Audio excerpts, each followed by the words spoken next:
안녕하세요. JD 부자연구소의 소장 조담입니다. 오늘은 주식하기 좋은 나라는 이라는 주제로 말씀드리도록 하겠습니다.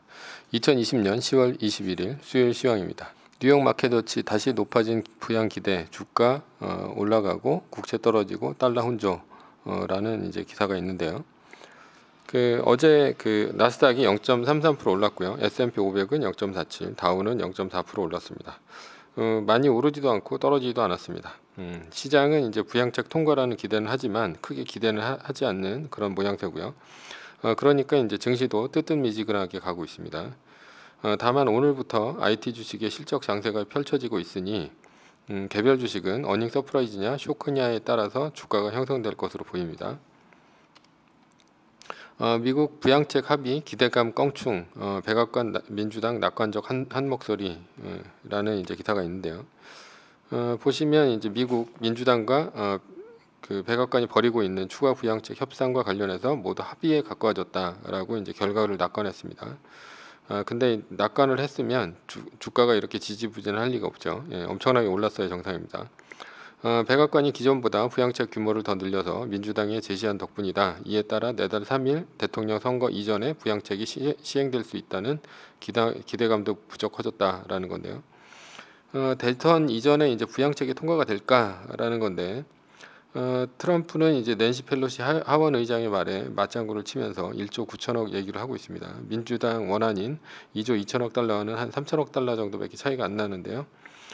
그러면 이번 대선 이전에 부양책이 통과가 될까라는 건데 제가 보기엔 뭐 이번 주말까지 협상을 미룬다고 했는데 아마도 선거가 지난 다음에 통과가 되지 않을까 생각합니다. 서로의 입장이 너무 다르기 때문이죠.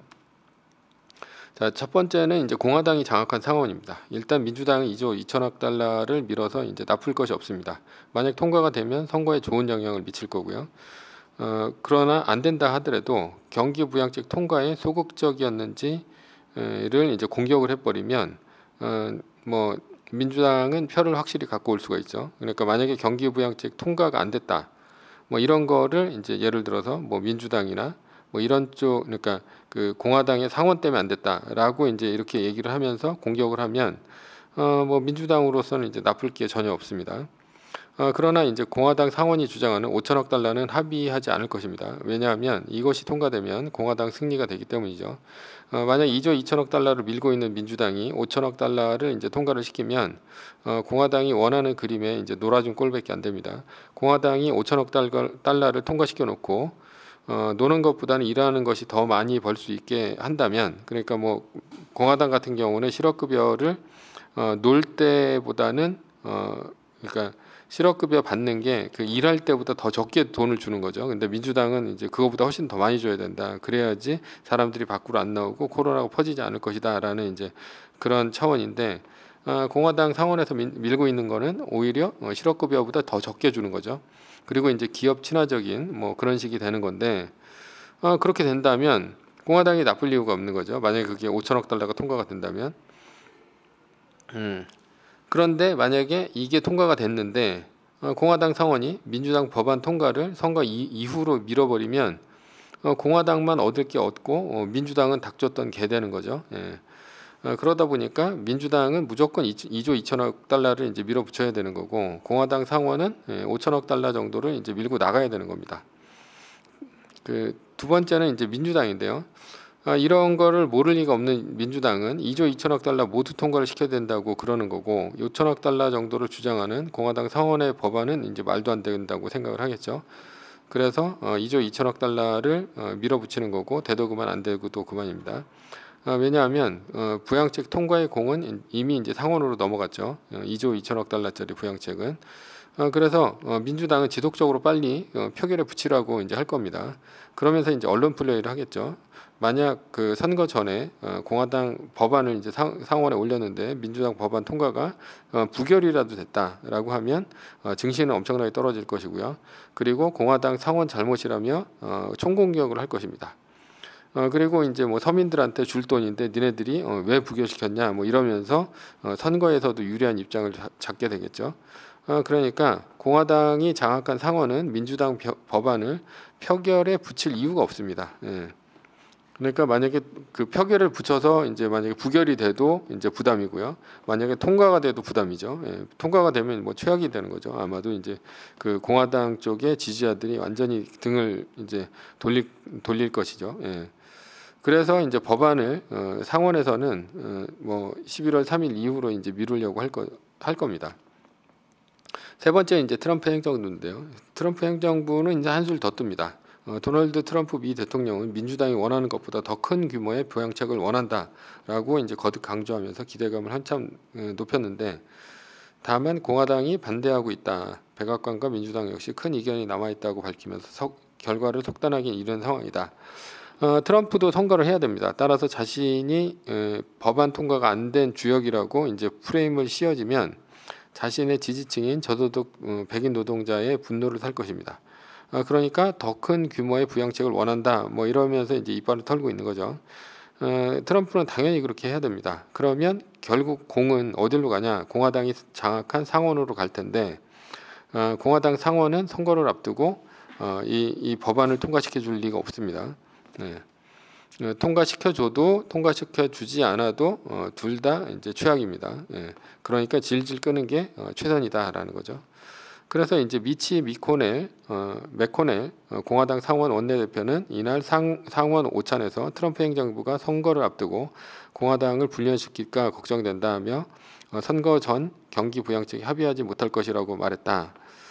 그러니까 이렇게 그 지금 분열시키는 게 왜 그러냐? 이게 뭐 트럼프가 뭐 이런 그 더 이제 민주당보다 더 큰 뭐 포퓰리즘을 할 것처럼 이렇게 입을 털고 있기 때문에, 이러면은 이제 뭐 공화당 상원이 뭐 이런 그 표결 압박에 이제 부딪히는 거죠.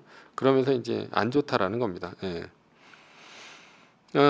그래서 결국 경기 부양책은 폭탄 돌리기를 하는 중이다라는 거예요. 예, 폭탄 돌리기를 하는 중이다. 자, 그럼 시장은 어떠냐? 시장은 어차피 11월 3일 선거일 이후에 경기부양책 통과가 될 것이라고 생각하고 미리 선반영 중입니다. 그래서 이제 주가가 조금씩 오르고 있는 중이죠. 그래서 이번 이슈는 크게 신경 쓰지 않는 듯 보입니다. 그러나 만약 법안 통과가 부결이 된다면 그때는 크게 떨어지면서 이제 반응할 것입니다. 그러니까 증시 하락을 염두에 둔 낸시 펠로시는 하원 의장이죠. 48시간 협상 데드라인이 아니라 협상장에 앉아 있는 시간을 얘기한 거고, 주말까지는 계속될 것이라면서 지속적으로 미루고 있는 중입니다. 왜 이렇게 얘기를 했을까라는 거죠. 만약 낸시 펠로시 하원 의장이 48시간 안에 협상이 안 되었으니 경기부양책 일정을 보이콧하겠다 했다면 어떻게 됐을까요? 협상이 깨진 것에 대한 모든 책임은 낸시 펠로시가 지게 됩니다. 합의를 깬 사람이 낸시 펠로시가 되기 때문이죠. 뭐 48시간 지가 데드라인 만들어 놓고 지가 깨버린 거니까, 지가 이제 안 된다고 한 거니까. 그래서 협상을 하는 척만 하고 있습니다. 이미 증시는 9월 초에 나스닥을 10% 이상 떨어뜨리면서 실력으로 보여줬습니다. 만약에 이렇게 경기 부양 뭐 안에 대해서 말도 없다, 뭐 이게 언제 통과될지 모른다, 뭐 이런 식으로 나가게 되면 언제라도 이제 나스닥은 엄청나게 떨어뜨릴 준비가 되어 있습니다. 따라서 이제 민주당, 공화당 모두 이제 시간을 질질 끌면서 폭탄 돌리기 하고 있는 중인데, 증시는 이런 상황을 인지하고 약한 상승을 이어나가고 있다라는 거예요. 그러니까 왜 약한 상승을 자꾸만 이어나가냐? 만약에 내가 뭐 그 트레이더다, 뭐 펀드 매니저다 그랬을 때 일단 사놓지 않으면 뭐 혹시나 진짜 뭐 그 확률이 뭐 많이 떨어지긴 하지만 경기 부양책이 통과됐을 때는 어떻게 됩니까? 그랬을 경우는 주가가 많이 오를 텐데, 그때 추격 매수를 하면 굉장히 손해를 많이 볼 수도 있다라는 거죠. 그러니까 증시는 이런 상황을 이제 인지를 하고 어느 정도 이제 물량을 이제 집어넣고 있는 중이다. 그래서 이제 약하게 상승하고 있다라고 볼 수 있습니다. 그런데 증시가 언제 폭락할지 모릅니다. 그러니 증시는 오른다 하더라도 전고점을 돌파하고 오르는 것은 좀 힘들 것으로 보이고요. 경기부양책이 통과가 안 되면 선거일 전까지는 어느 정도 올라갔다가도 너무 많이 올라가면 다시 폭락하고 다시 오르는 박스권 사이클을 탈 것이라고 이제 보입니다. 다음 주제인데요. 예, 오늘의 주제인 주식하기 좋은 나라는 이라는 이제 주제입니다. 캘리포니아 주지사 2035년서부터 휘발유 디젤 신차 못 팔아라는 이제 기사가 있는데요. 노르웨이는 2025년부터 승용차의 배기가스 배출을 막겠다는 목표를 세웠고, 프랑스는 2040년 이후 휘발유 경유 차량 판매를 금지, 영국은 내연기관 하이브리드 차량 판매를 2040년서부터 금지한다고 밝혔다가 2035년으로 5년 앞당겼다. 자, 요즘 이제 친환경 이슈죠. 왜 이슈가 됐냐? 원인은 이제 그 이산화탄소가 지구 온난화를 앞당긴다는 것 때문이죠. 그래서 이제 이산화탄소를 없애려고 유럽이 먼저 치고 나간 겁니다. 왜 먼저 치고 나갔냐라는 거죠. 이유는 이제 혁신이 없기 때문입니다.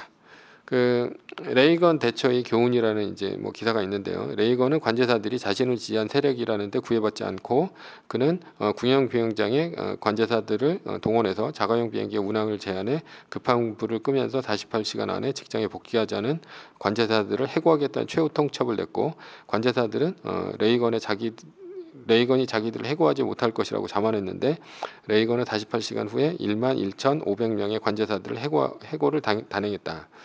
자, 1980년대 레이건은 관제사 노조를 무력화시키면서 미국을 해고의 나라로 변모시켰습니다. 그러면서 세계에서 가장 기업하기 좋은 환경을 만들었죠.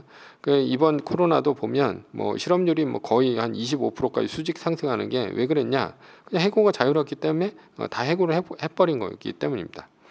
그런데 이제 유럽은 그렇지 못하죠. 아직도 노조가 강합니다. 때문에 이제 사업을 쉽게 할 수가 없죠.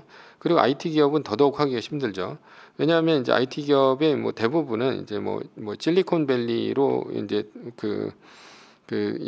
되는 뭐 이런 그 미국의 아주 젊은 애들이 많이 하는 건데, 뭐 젊은 애들이 또 돈이 더 없잖아요.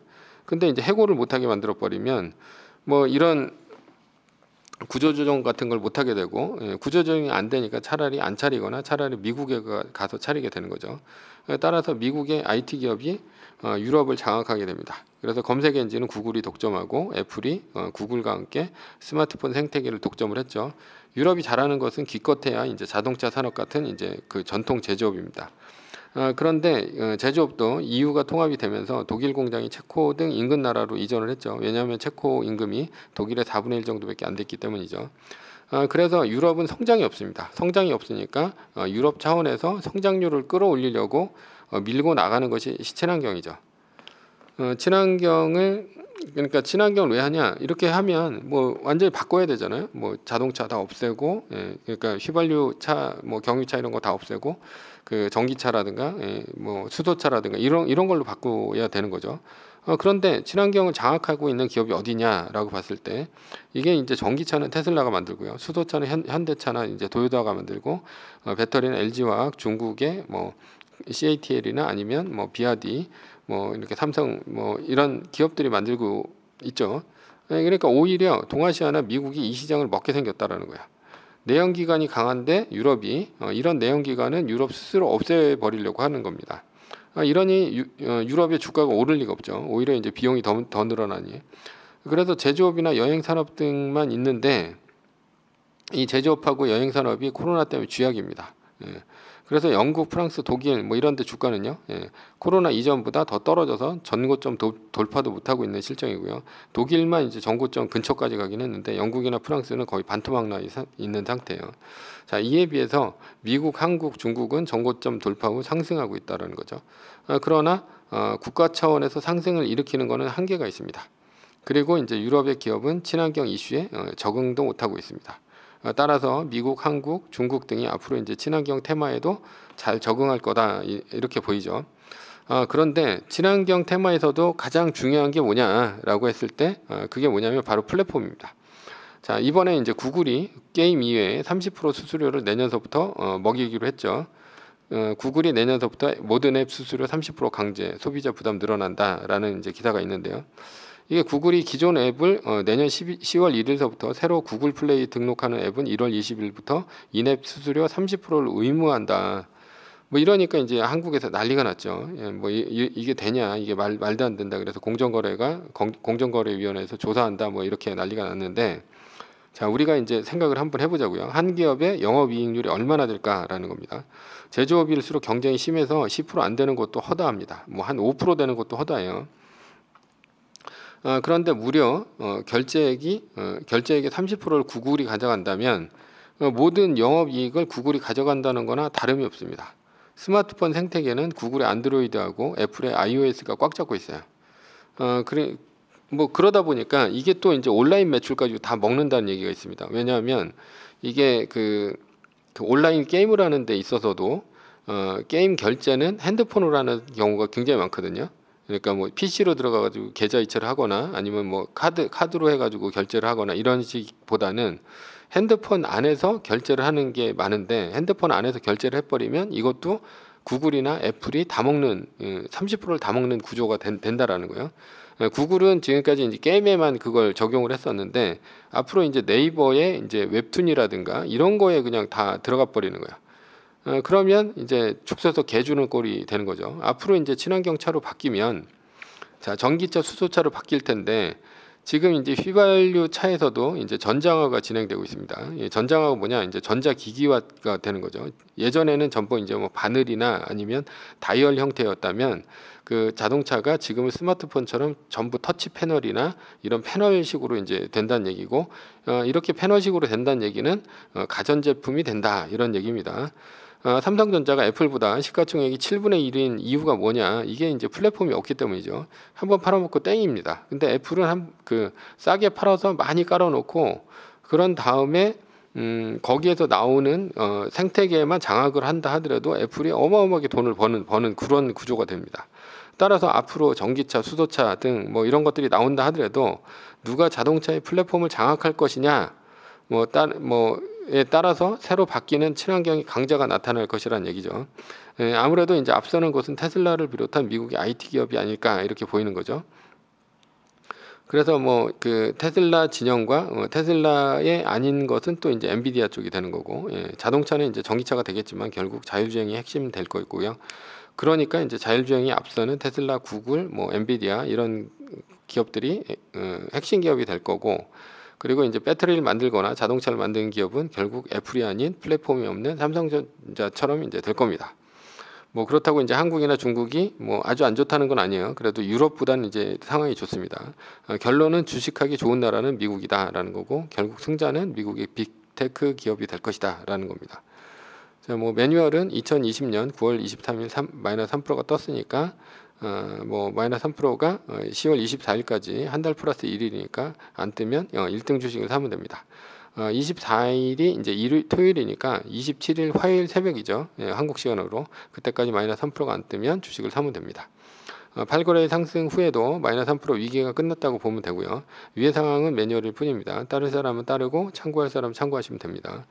주식을 사고 파는 것에 대한 모든 책임과 이득은 본인에게 있습니다. 전제는 세계 1등 주식은 우상향한다라는 겁니다. 자, 오늘은 주식 투자하기 좋은 나라는 이라는 주제로 말씀드렸고요. 후원은 제가 영상을 제작하는데 많은 도움이 됩니다. 하나은행 447-910064-61005 주식회사 JD부자연구소. 감사합니다.